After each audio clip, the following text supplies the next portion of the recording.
Hey, it's Zoe, and welcome back to the show. My question for you this week is, what are you paying attention to? Are you ready for the future, or is it going to rise up and bite you on the... Let's find out. On Planet Human this week, Norway has more electric vehicles on the road than gas-powered cars. Oh my goodness, this is amazing. And yet, production, or uptake, I should say, is slowing down. Production is ramped up, but fewer people are buying cars. Why is this so? Infrastructure. And it's a nice reminder that we can't solve the whole problem with just one part of the problem, meaning that the Norwegian government has severely subsidized a lot of purchasing power of these cars. So it made it a lot easier for people to buy electric vehicles than other people in other countries who've had to pay full freight for an EV. So even though the cars are cheaper and made more sense to buy than a regular car, the big stumbling block is, just like it is in many places, infrastructure. It's how do we get these things charged up so they are a useful vehicle and not inconvenient or as convenient as a petrol-powered car.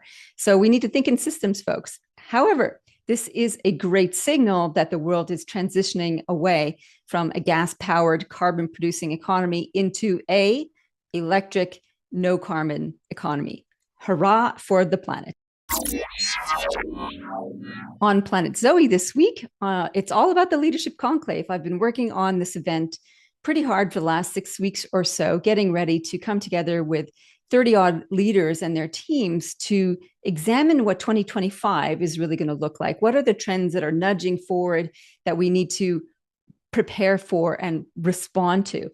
And with that, we're going to be designing some savvy experiments to run with our teams throughout all of next year to see if we can stay on top and take advantage of those opportunities, as well as deal with any threats that might be there. So that's happening this week. I can't wait to be in it and working with the fabulous leaders, and I'll give you a report after the fact. So that's it on Planet Zoe. What if and how might we? In this week, I was thinking about how do we pay attention? How do we develop the skill of noticing? Is something that Rohit and I dive into in the show this week. And I was thinking, well, we need to get better at seeing patterns and seeing the drivers and waves that come at us. So go with this exercise with me. Imagine that it's 30 years ago. And as I record this, it's 2024. So 30 years ago was 1994. Yes, it was a time before the internet, before email, before mobile phones. Can you imagine? And I remember what I was doing in 1994. I was putting myself through university and struggling to do that while waitressing at night. So it was a pretty intense time. So the question I want you to ask yourself is, what would your current self give as advice to your younger self 30 years ago?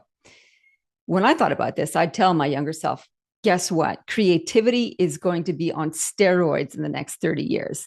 So the laborious effort I was going to in order to produce my thesis for my honors degree, going to the libraries, taking books out of the library, drafting things by hand, typing it up on a computer, that's going to be done so much more quickly.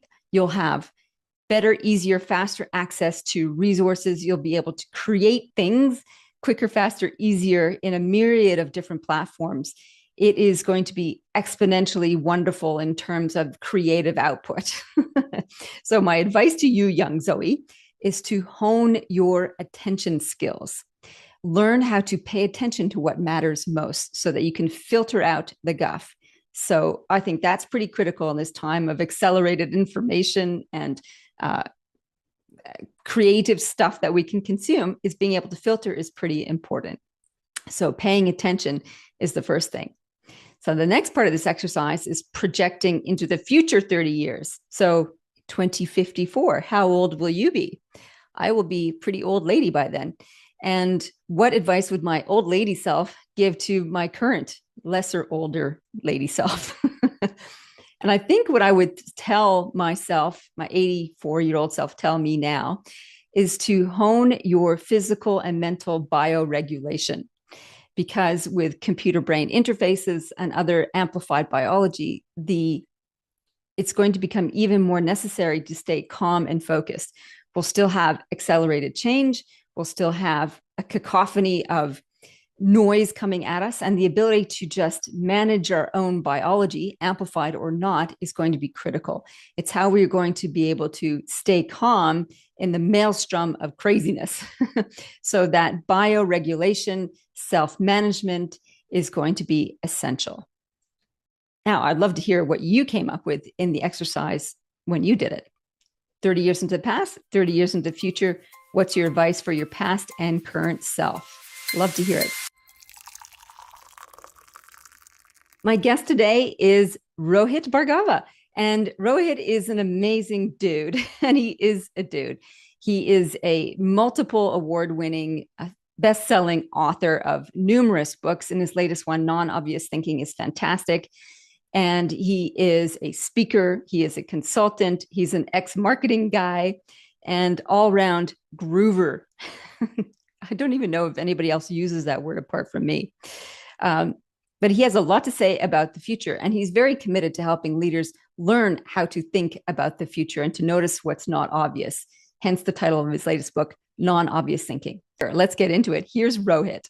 Well, all the way from fancy Las Vegas. Welcome for the second time back to the show, Rohit Bhargava.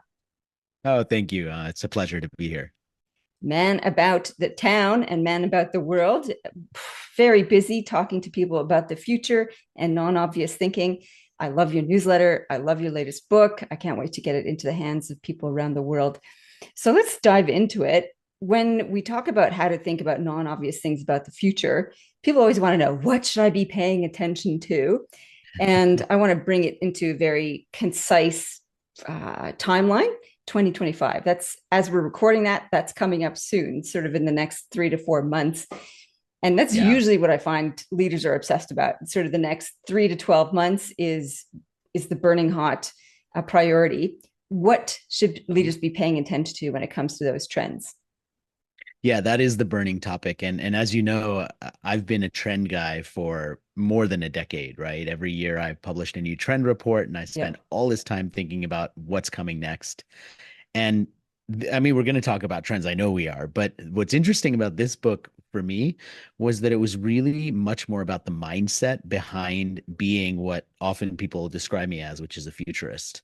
Mm-hmm. And how do you think in this way? And this was my chance to really, with my co-author, try and map out like exactly what does it take to be able to answer that question yourself. Like, it's great to Yeah. listen to somebody like me say Yeah. these are what the trends are, but it's even cooler to be able to spot those signals yourself and to use a little bit of futurist lingo, take those signals and turn them into insights, which then describe like what the future is going to be. So like that's what we were trying to accomplish with this book, and that's why it was so much fun to write, because it really forced me to go inside my own mind of what I had been doing for the last 10 years and try and describe it to somebody in a way that they would get. And I think that's a really interesting place to start, actually. So, yeah, we'll just dangle the what are the trends for the Yeah, listeners right at the moment, yeah. Yeah, because so everybody just wants to go to that, right? And you're yeah, right. so Like, otherwise, we rely too much with the philosopher on the top of the mountain going, pay attention to these things. And really, what we want is we want leaders to think more strategically about what's going on around them and to apply that in the context. And mindset is the first starting point. So tell me a little bit more. What do you mean by mindset? And why do we need a different mindset to consider looking at trends? yeah, so the reason I think we need this is because we are very used to working in the way we work, and we're very used to the habits that we have in the industry that we work in, and it's very hard to break outside of that. And so the method that we tried to write about is really about four things. It's about creating more space in your life. So sometimes that's physical space, sometimes it's mental space, but you need the capacity to be able to see these unusual patterns and unusual things emerge. You have to get better at uncovering insights. So putting the pieces of your observation together to actually turn it into an insight, some sort of conclusion about what's going on. You have to focus, which means filtering out the noise, using curation methods to be able to focus on the things that are most important. And then you got to find the twist. And the twist is what makes it non-obvious. It's what makes it something different from everything else. And a lot of times when we talk about trends, people are like, they oversimplify trends to be technologies. So what's the hottest trend? The trend is AI, right? That's what they'll say. And that's Yeah. not a trend. That's just like a technology that exists. What's the trend? For example, one of the trends that I wrote about was augmented creativity. Augmented creativity is the idea that we all have creative potential and we can use AI tools to unlock that to be faster, to be better, and to improve the results that we get, whether we're a creative professional or whether we're just trying to use creativity. So the trend is that you can augment your creativity with technology. It's not AI. That's just the technology that enables the trend. Mm.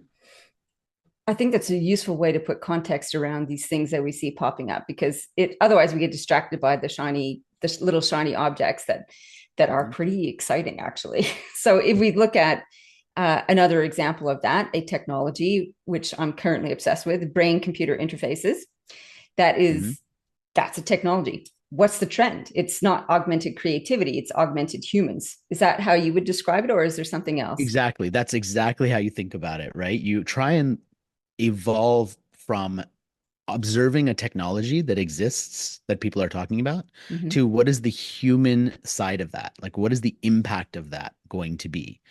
And as you think about the impact of it, then you start to get to a point where you can then describe it as something that is a trend. And the other thing is the sort of secret formula, if there is one, for what I look for whenever I describe something as a trend, as a non-obvious trend in my lingo, is that it has to be something that you can find examples of, like real life examples of right now in multiple industries. So if it's just something happening in financial services, but it doesn't happen elsewhere, then it's not a trend, in my opinion. So think about augmented creativity, for example. You can find examples of that in multiple industries. And therefore, it is something that I would call a trend. So it takes quite a discipline to think like this, right? So as I'm reading through your book, I'm thinking, yes, we do need to invest time and attention in doing this work, and that is quite often short at hand. And I think we need leaders to carve out a space and a practice to do this kind of work. And I think the selling point for that is difficult, because some of this is hypothesizing, and you're saying, observe around you, distinguish patterns, come up with the focus and the twist. That takes a lot of brain energy.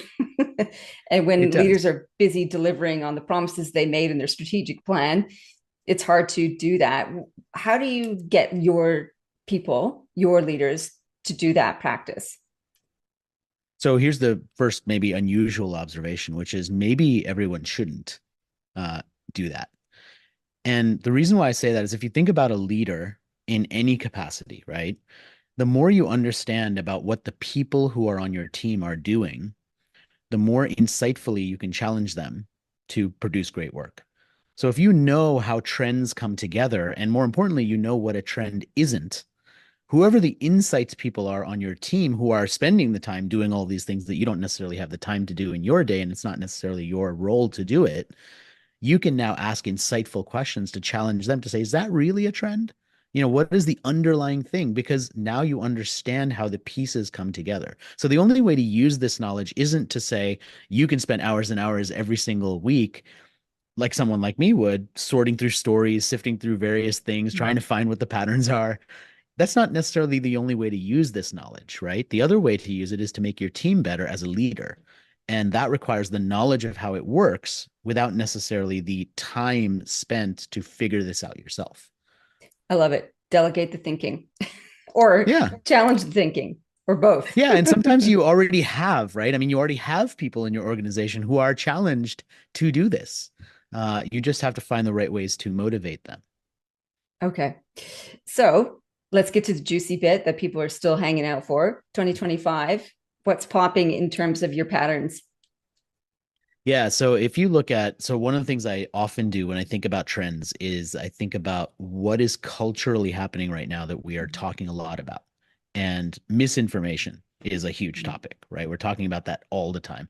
Deep fakes, AI generated content. How do we know what's real? How do we know what's not real? How do we know what to trust?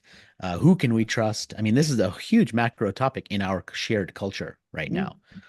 And one of the trends that we observed and wrote about, and by the way, these trends that I'm mentioning, they're actually pulled from my last book, which just came out like a little bit over a year ago, called The Future Normal. So augmented creativity is a chapter in that book. It's a trend in that book. And that book has 30 trends that speak to what the future of humanity is going to be like. Also, an excellent book, by the way. I love that one too. Thank you. Thank you. So the trend related to misinformation is certified media.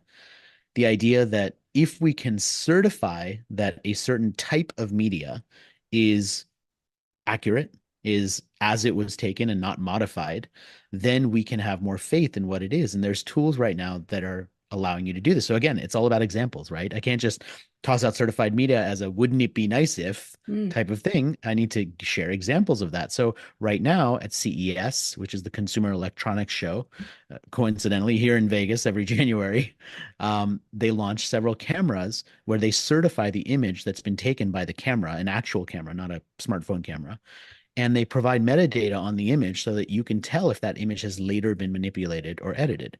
So on the camera level, it's stamping the image and saying this is actually something that was taken with the camera. That's one example. There's other examples of browser plugins you can use right now where you can download the browser plugin, put it in. When you go to a retail site that has reviews, you can use this plugin and it will read the copy of the review and give you a rating as to whether it believes it may have been written by AI or it was written by a person. Mm. So it's now automatically checking to say, that review, 40% likely it was written by a person, but 60% likely it was written by AI. Mm. So it gives you that little bit of built-in skepticism to say, yeah, maybe I should read this particular review and not take everything that it says to be entirely someone's experience when it isn't. That's really fascinating. And I'm wondering if certified humanity is also an adjunct to that. How do you prove that whoever's writing on social media is a human and not a bot? And how do you Yeah. prove that you were genuinely a human on the other side of a conversation? Is that also a trend that you see popping up as a Yeah, corollary? so it's interesting that your mind leapt to that, right? Because that's one of the things that thinking about trends in this way allows you to do, which is Mm-hmm. think about that trend and then take the next step to say, what should exist if this trend is actually happening, right? If this Mm. trend is going to be more important, not only what should exist, but what should I build?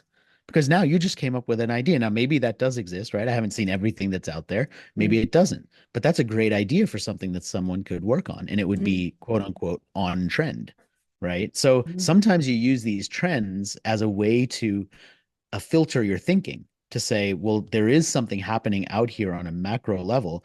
And if I can put whatever I'm building or coming up with into that context, maybe I can more easily get it funded, get it built, get my startup to have people supporting it, whatever the goal is.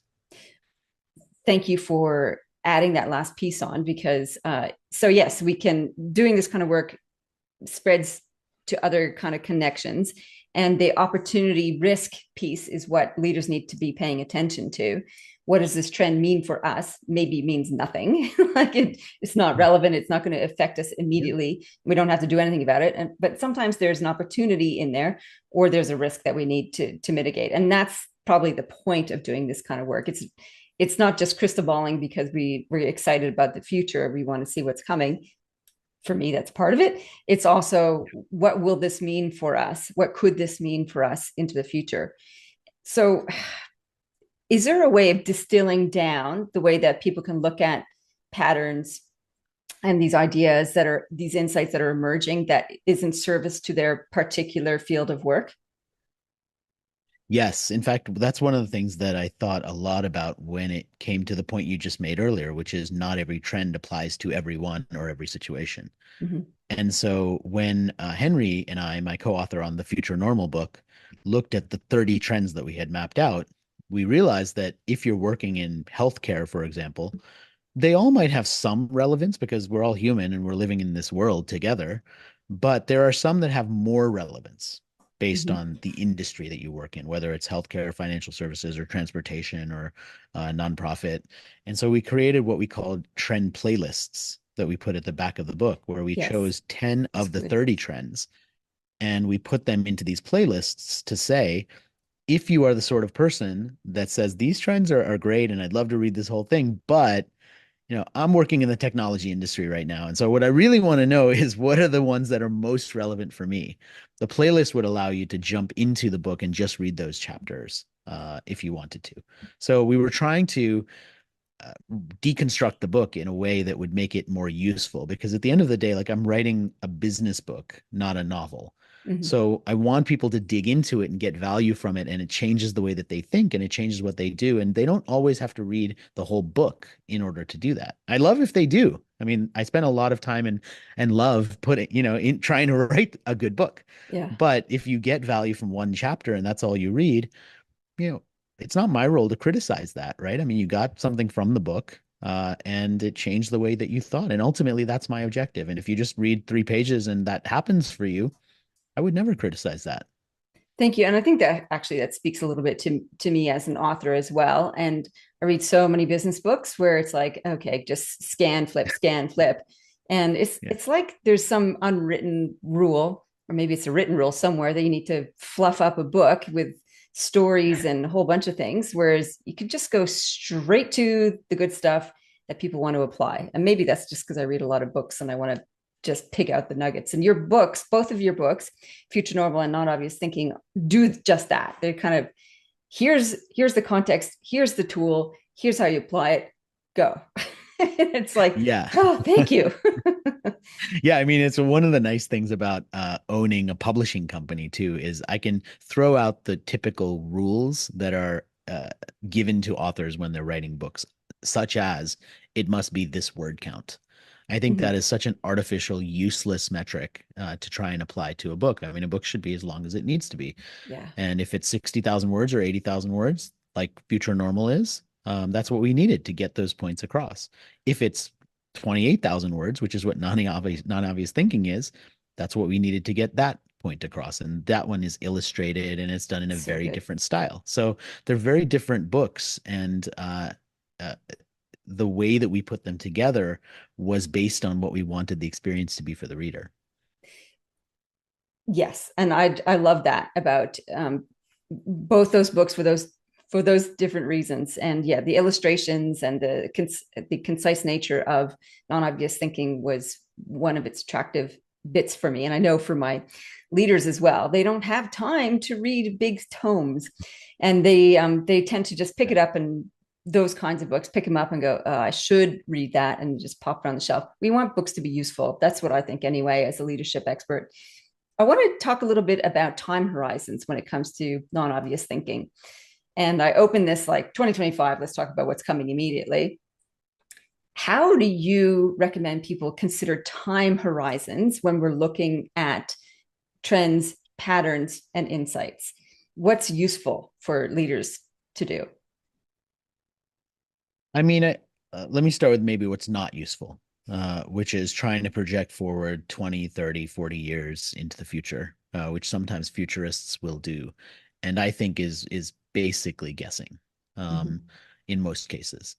So I don't find that to be particularly useful. Whenever I write about the future and I write about trends, what I'm writing about is something that's already happening. And the trend prediction is that it will accelerate and that it will become more important, and it'll become more common.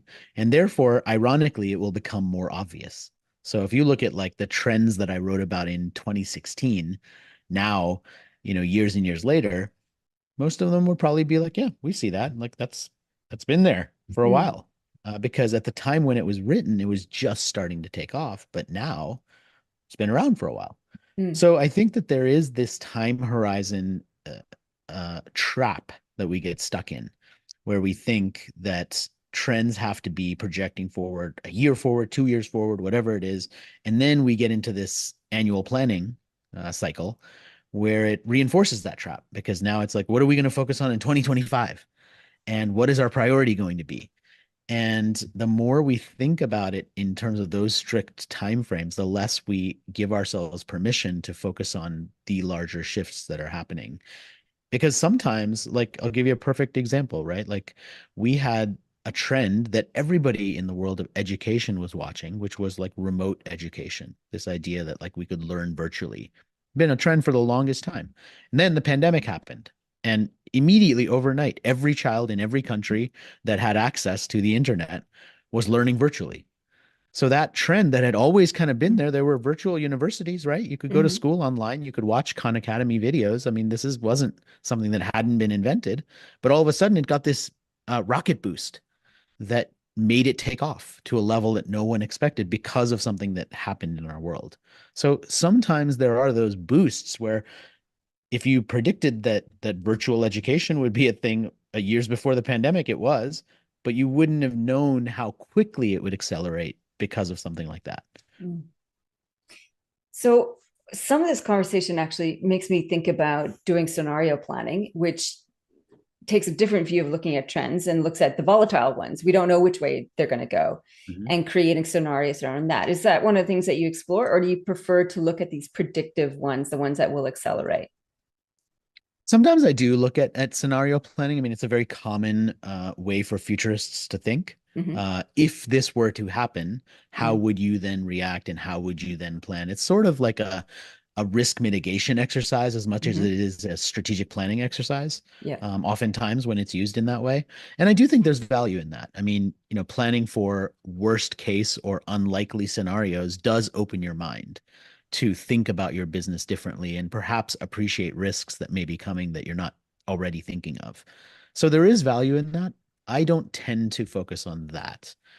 And honestly, I don't tend to focus on trends and using them for the strategy as much anymore now either, because the new book is so much about mindset that really what I'm now going in and teaching to organizations and leaders is how do you think in this way so you develop your own trends, so you develop your own insights, as opposed to the typical futurist way to go in and do these things, which is I'm the expert, here are the 12 trends, Mm-hmm. and let's go through an exercise where I'll tell you how to apply them.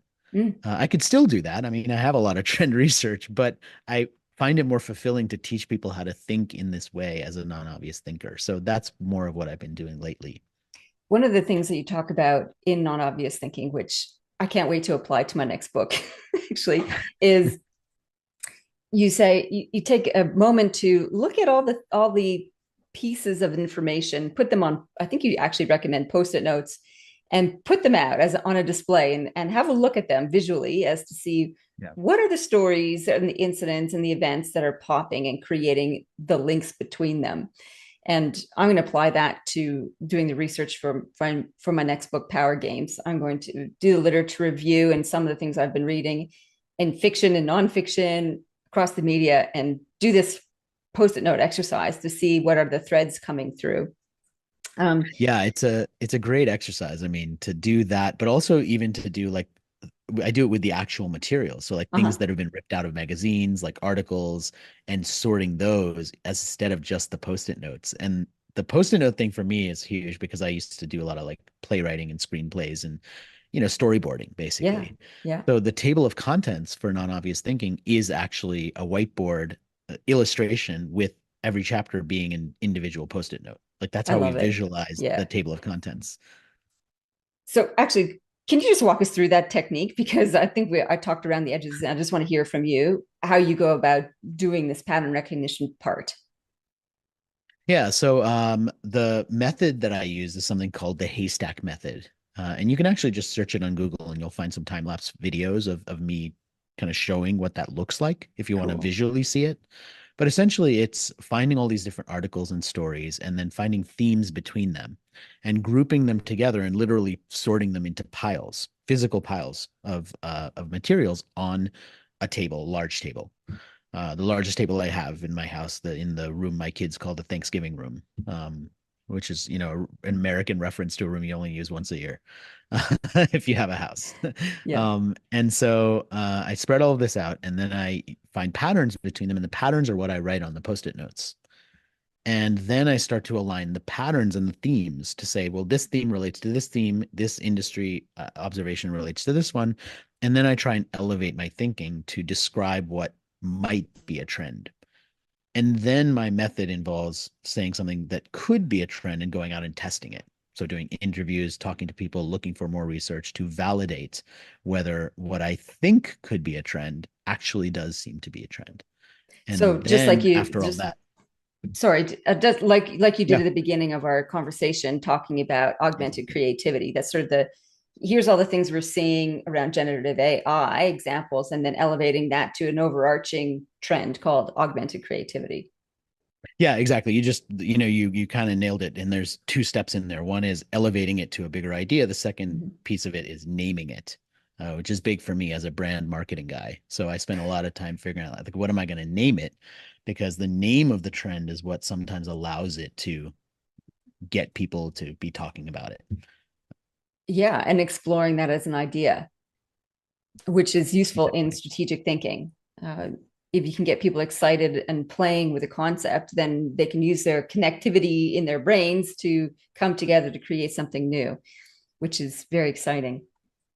So Yeah, that's right.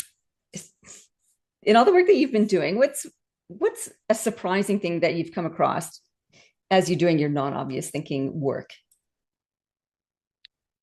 What I think I used to be really surprised by, and now I'm just slightly surprised, um, is that the things that when you're going and looking for things that are non-obvious, it's sort of by process of elimination forces you to eliminate things that you think are obvious, right?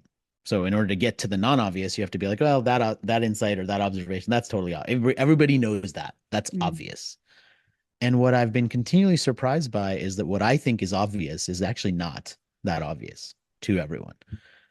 And my temptation sometimes is to skip over that and be like, well, everyone knows this, so I need to go to the next thing. When actually, that thing that I think everybody knows, like, they may not have encountered it. And it's not because I'm smarter than them or because I'm more connected. It's just not everybody knows everything. Not everybody's seen every story. And so the stories that I know are the examples that I've seen of someone doing something. And I think, oh, that's been out there. Everybody's seen that. Not so much. No, And I think we can all fall into that trap. people are busy, and you Yeah. go on holiday for a week, you miss a week's worth of news, and that's the week that such and such happened. And it's like, what? Right. So Yeah, can you give me an exactly. example of where you were surprised like that, where you thought it was obvious and somebody said, what? It's happened like so many times for me that I can't even think of one example. Like I just because one of the things, you mentioned my newsletter, is every Mm-hmm. week I look for stories of the most interesting things that have happened over the past week, Yeah. and I share those stories with my subscribers. Yeah. And my metric for sharing those stories is it has to be non-obvious. And so I'm applying exactly what we were just talking about, which is, do I think everyone's seen this story, or do I think it's actually new and nobody's seen it? And sneak preview, like, one of the things that I'll be writing about this week is something that I saw that I don't know if people have seen it, but it's a pharmacy that gives out prescriptions of poetry. So you can go into this pharmacy in London, and based on your mood or what you're feeling, it will prescribe a piece of poetry for you. Oh my God, I And I love think that. that's really cool. And it's a real place. Like, you can go there, and if you're in London, and experience that. Now, has that gone viral? Does everybody know it on TikTok? Has nobody seen it? I don't know. But sometimes I'll just write about it and hope that people haven't really seen it, and I'll be the first one to tell them about it. And then, you know, That's the they'll first be like, time "Oh, I've that's heard not that. obvious." So ping. Yeah, that's it. There you go. So I got one. applying your mindset strategies to that then are that's not yet a trend, or is it? Have you been seeing other kind of things that are coming, patterns of incidents like that, where we're prescribing other things apart from medication to assist with people? So that's an interesting question, right? Because now what you're getting to is the time. You asked about the time frame for Yeah. applying the trends, but often the time frame for identifying the trends is what's really interesting too. Mm-hmm. So every week, if you can imagine, I'm finding 15 to 20 stories that could be featured in my newsletter, right? And I'm saving those stories every week throughout the week. And then at the point when I write the newsletter, I'm choosing 5 of those to feature. So multiply those 20 stories that I found, including the ones I didn't necessarily write about, but are still interesting, times every week throughout the year. And then multiply it by all the other stories and things that I might have saved elsewhere. When I go through my trend exercise, that's the input. So there's hundreds of stories that I've collected, not over the last week, but over the last year. So I have a whole span of time where different things happened. We were in the midst of something being really big and then it was like gone. So at some point everyone was talking about Super Bowl advertising and then that kind of went away. And then like the Olympics were there and then everybody was about back to school. And then it was so like we go through these cycles throughout the year. Mm. And if you can imagine collecting these stories throughout the year, and the analogy I often use is it's the same as frequent flyer miles. Like you don't take one flight and then turn around, log into your account and try and use the miles because you don't have enough miles. You have to take multiple flights until eventually you store up enough miles to then buy a ticket to go somewhere. And that's kind of what I'm doing with these ideas. I'm saving them all up so that when I go through this trend exercise, I have a lot of input.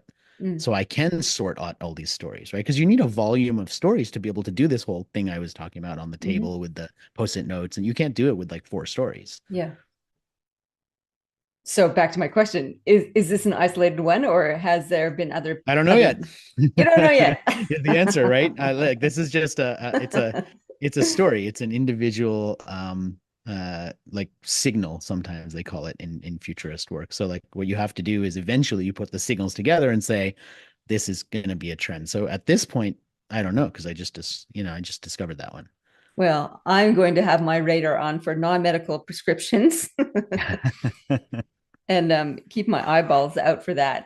That's I mean awesome. that is already here. Like there are places where they prescribe nature Forest as bathing. the Yeah. antidote, right, for Yeah. whatever the thing is. Awesome. I love it. Now, Rohit, are you ready for the fast three? I think so. Woo, let's do it. Okay. What's the future technology you most want right now? Immersive entertainment, which And would, is being yeah, able to be inside the story. and co-creating it as you go. Sometimes. I mean, I don't think most people have the talent to do that. I think that someone who's really talented as a storyteller, who's taking you through, like when I watch a great movie, I don't want to direct a scene. I Yeah. want someone who knows what they're doing to tell me that story and for me to just be the one experiencing it. And being inside the story doesn't, to me, mean I have to have some level of control in it. It means Okay. that I'm experiencing it in a really deeper way. I'm trying to visualize this now. Does that mean with VR and AR Yeah, technology? sometimes. Could be VR, AR. It could be like the ABBA experience, which some people have seen, where you go Yeah. into the theater and they have the virtual versions of these famous Swedish singing group, and you're kind of in the midst of all of this, and you're seeing it in a different way. There's a lot of ways, like the whole Van Gogh experience. Many people might have gone to, where you walk through the virtual thing, and it's kind of the paintings brought to life. That's another example. Like there's a lot of cool things happening in this space. Okay, cool. Number two, best tip you ever got for leadership. Uh, don't keep people waiting all day or longer for something that would take you 5 minutes to answer. Oh, yeah. I think that we all get to a point where, like, if you recall, like being an intern where you just needed like somebody to just answer a quick question so that you could do the thing, but you Yeah. waited all day and nobody would give you the answer. And it's so frustrating because you just literally wasted all your time. And I think as leaders, and we're in a position where like we can keep people working on things if we just don't focus on ourselves. Oh, I'm too busy. I'm too busy to look at Mm. this. But it would take you 2 minutes to answer their question and then they could go and do what they are trying to do. Yeah. So I think we have to put the responsibility on ourselves to not be too busy to answer a 2 minute question. I think that's a good one. Yeah. I always like prioritize my tasks. Like, okay, is anybody waiting on me for anything? Get that off my table now. Yeah. Okay. Awesome. Number three, what are you reading or listening to right now? I am listening to the Trevor Noah podcast because I released my podcast and I love the way that he interviews and kind of is a comedian and uses his comedian style, but also has really insightful conversations and really interesting questions. So I'm listening to try and maybe leverage some of that style when I go and interview people myself. So that's what I'm trying to do. Looking it up right now. It's a really good one. Yeah. Comedy is so challenging to do, and it's such a valuable tool uh, for any kind of content creator. And it's it's not, yeah, it's an impressive skill to do. All right, awesome. Now, Rohit, that was the fast three. Okay. Is there any question I haven't asked that you'd love to answer? Any question you haven't asked that I would love to answer? Um, I guess I'd love to just share why it was important for me to do this next book. Like this is Mhm. my 10th book. People have kind of been asking me, they're like, you've done this whole series, you've done these trends, you've done all these things. Like, what, why do another one? Like, what's the big motivation? And I think that for me, what's been interesting is that it's the chance for me to share what I've been writing about for a long time for a smaller group of people who are interested in insights and doing all this work. I can share it with a much wider audience of people who just want to be a little more creative in their day. And so I think about the audience for my work going from like here to like wider to wider. And what's really interesting is now I can go to college students, or like groups of people who may not necessarily read an insights book about trends, but something like this, which is like, hey, make me a little more creative, give me a way to just change my day a little bit, that they would read. Fantastic. I love it. And I love your books and I love your work. Awesome. Thank you. Thank Rohit, you. And thank you thanks for so. this too. You're welcome. Thank you so much for coming back on the show and carving out time on your travel to be here and to talk about your work and insights and encouraging leaders and indeed anybody who's interested in what's possible out there to have a look and a deep dive at what's coming. So thank you so much. Thank you. Thanks for having me. Well, on Read to Lead this week, we have Rohit Bhargava's Non-Obvious Thinking. It's fabulous. It's a very useful, practical book that has been distilled into the nuggets of everything you need to look at the future and distill what's most important.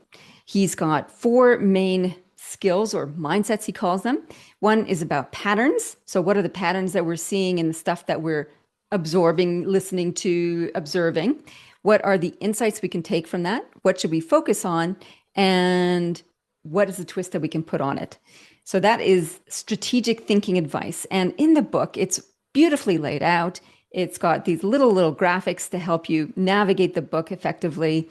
It's got a summary, it's got a case study, and then it's got practical exercises that you can do. I love it. It's one of the most practical leadership thinking books I have found. So that is Non-Obvious Thinking by Rohit Bhargava. Get after it. Well, that's it for the show this week. If you enjoyed it, please do us a favor and write a review, rate it, and even better, subscribe in your app to the show so you don't miss an episode. If you do want to have something to say about what you're listening to or a question to ask, please reach out on the socials. I'm across all the major platforms: LinkedIn, X, Facebook, Threads, Instagram. The only one I'm not really on is TikTok at the moment. Failing that, feel free to email me, Zoe at zoerouth.com. I love hearing from listeners. It makes it more of a conversation.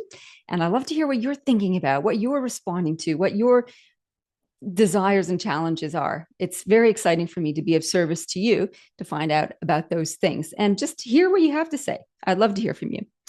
What else can you do? Well, that's probably about it. Apart from live with grace, lead in service, live well, lead well.